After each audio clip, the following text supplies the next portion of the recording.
Okay, we're slightly organized. We have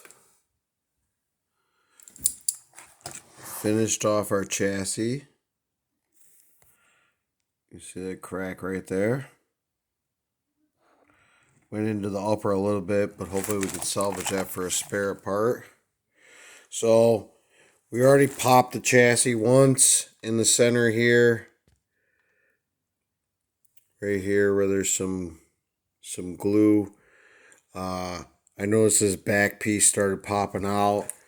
I mean, I can't ask for anything else more from this truck. I've just completely abused the crap out of it. As you can see, the Master Genius's table is set up already. No, it's not. It's a disaster zone. But basically, we got all the parts here. Look at that. That got to go in here with that.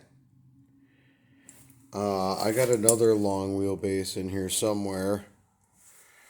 The Creighton's ready to rip.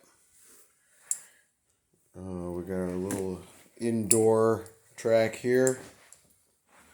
Charging station. Laser nut. Crawlers. And yeah, it's going to be time to rebuild this bad boy. See you soon.